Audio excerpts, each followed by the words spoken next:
we're going to continue the conversation we started with Dan Brown and his audience about school.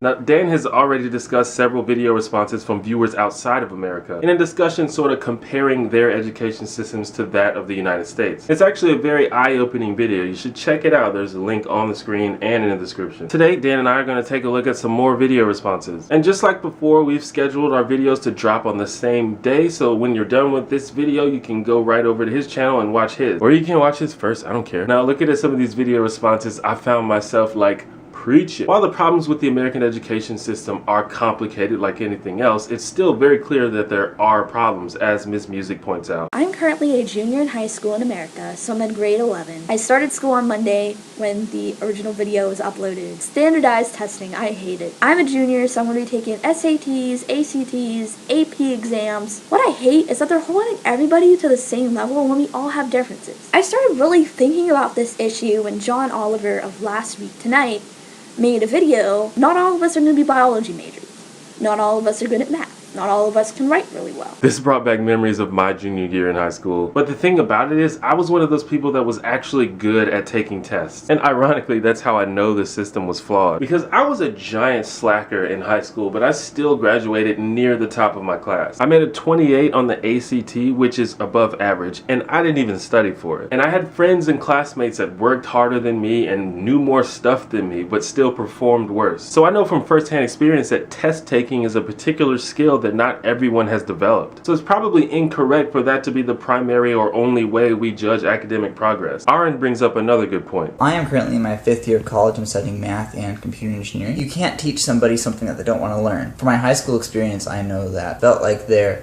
primary purpose was to keep track of me at all times, not to teach me things. I feel like I kind of got lucky in high school in that I was exposed to programming and I kind of took off from there on my own. I think a general way that could improve the educational system greatly is to implement more academically oriented extracurricular activities, sort of things. From doing various things like math clubs and programming team and that sort of thing, I feel like it really helped to foster my interest in the topic. It also helped encourage me to learn things on my own, and self-learning is a very important skill which isn't taught very much. We kind of have a little bit of this already, but I feel like it could be taken to another level. It's very common to hear people say things like, I hate math. And maybe there are just some people that are never going to be into math. But I wonder if the way math is generally taught has anything to do with that. When I was in high school and college, my thing was history. I hated history. It was boring. All we did was just memorize dates and memorize the names of dead people. But now when I think about it, history should be fascinating. Learning about ancient cultures and learning the context through which our current society was formed is amazing. But my teachers weren't able to capture my interest, and maybe they didn't even care to. But if I watch a history documentary or even a YouTube show like Crash Course, I'm like glued to my seat the whole time. I'm often jealous of the younger generation, like the current high school generation, because when I was in high school, we didn't have easy access to unlimited streaming video on the internet. So like I couldn't watch clips of Jon Stewart or John Oliver to get me interested in politics and economics. And there was no YouTube, so I couldn't watch like Neil deGrasse Tyson lectures or web shows like Minute Physics or Veritasium. Because really, at the end of the day, things like history and science and math are actually all amazing. And I agree with Aaron when he says that if there are ways to make subjects more engaging and fun, then people would want to learn them more. And I feel like it doesn't even have to be extracurricular. Why can't the main curriculum be like that? Another interesting point was brought up by Zane. I'm one of the few students who's actually taking a gap year after high school because I was fed up with test after test after test. I like programming because it's the kind of skill that requires a bit of logic and you have to just sit there and solve the puzzle to get the computer to do what you want to do. I don't see very much in college even that will help me do that. I will sit there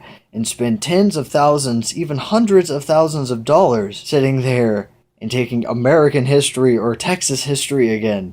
Really won't help me with programming. I shouldn't have to sit through all of these general classes regardless of what I think I want to do. Now, this is a point I saw brought up in the comments a lot after the first video. People say, why do I have to take all these classes that have nothing to do with what I really want to study? And I'm a little bit ambivalent about this question because I think having a general core knowledge base actually is useful. And I also think that the function of these classes is not only to give you that knowledge base, but to teach you how to learn or how to develop skills, which is obviously useful no matter what field you're going into. Also, in most college fields, you'll spend maybe a year or two max doing unrelated core studies and electives, but once you get into the meat of your major, you'll find that pretty much all your classes are related. That said, I know several people who skipped out on the traditional college and universities and went to specialized trade schools where they only took courses related to the field. And they're fine. Most of them are happy with their career and some of them are doing quite well for themselves. But of course, that option is only available in certain fields. Would it be better if all courses of study worked like that? Zane briefly mentioned the money aspect, and if you remember, debt was one of the reasons why I dropped out of college myself. And student debt is always on the table in discussions about problems with the American education system. This next clip is from Josh. Somehow, by some friggin' miracle, once I get out of school, I will be debt-free, didn't have to take any loans. I am a stinking anomaly.